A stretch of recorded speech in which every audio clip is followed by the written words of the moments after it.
probably learned to read relatively early on. My family didn't have a lot of cash. My parents were immigrants. So the library became our best friend, and I'd check out as many books as the library would allow me to take, and I think at the time it was 50. And I'd stuff them in my saddlebags and I'd bike home. I'd start a new book, and boy, I'd have to finish it before I could go to sleep at night. So I'd have a flashlight in my room, and books have just always been something that I've loved, and I'd rather read than eat.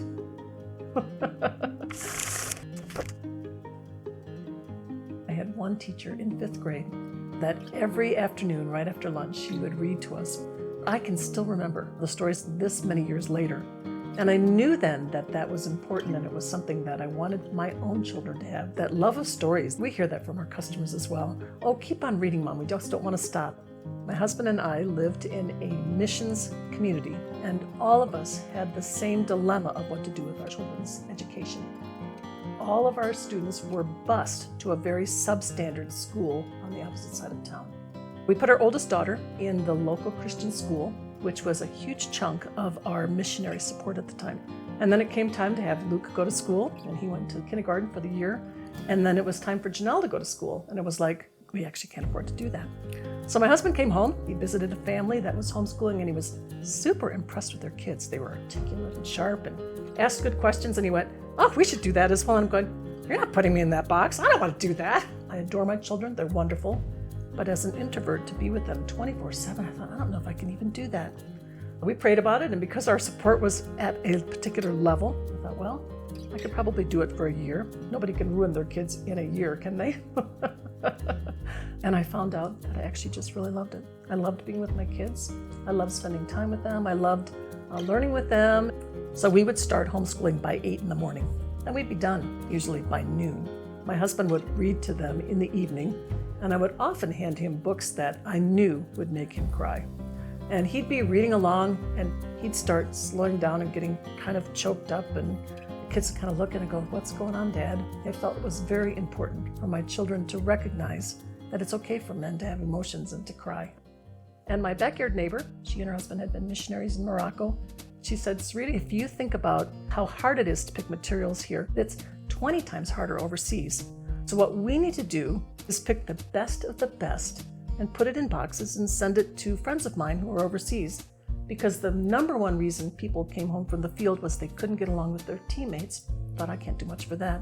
But the number two reason was they didn't know what to do with their kids' education. I thought, wow, if I could help somebody stay on the field for one more year by making education easy, wouldn't that be a great thing? I thought, and I'm a pretty organized person. I'd probably do that in the afternoons while my kids nap. And so that's really where it started. I'll pick the books, and she helped write the original schedules, and we put together packages and mailed them out to friends of hers that were living overseas. We opted to have a history theme as part of our framework. We felt it was very important for kids to understand how the flow of history works, because so many of the things that happen in our world are tied to the history that they've studied over time. We picked books for teaching history, and then we would plug in titles that would make that history come alive. So for example, when they were studying the Revolutionary War, then you would have them read a biography on George Washington, and you'd read to them Johnny Tremaine, which takes place at that same time period.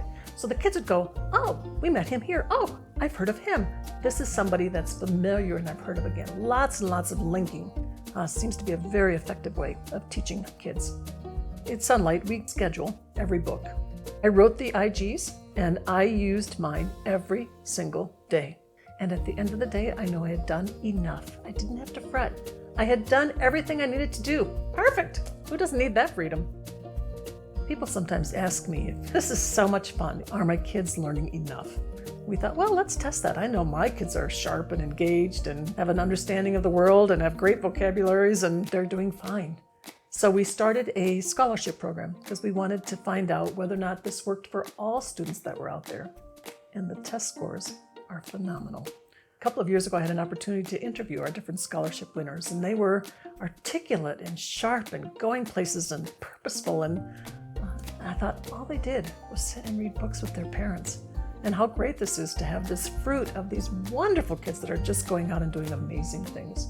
So yes, literature-based, sitting reading with your children, having a wonderful time, it works.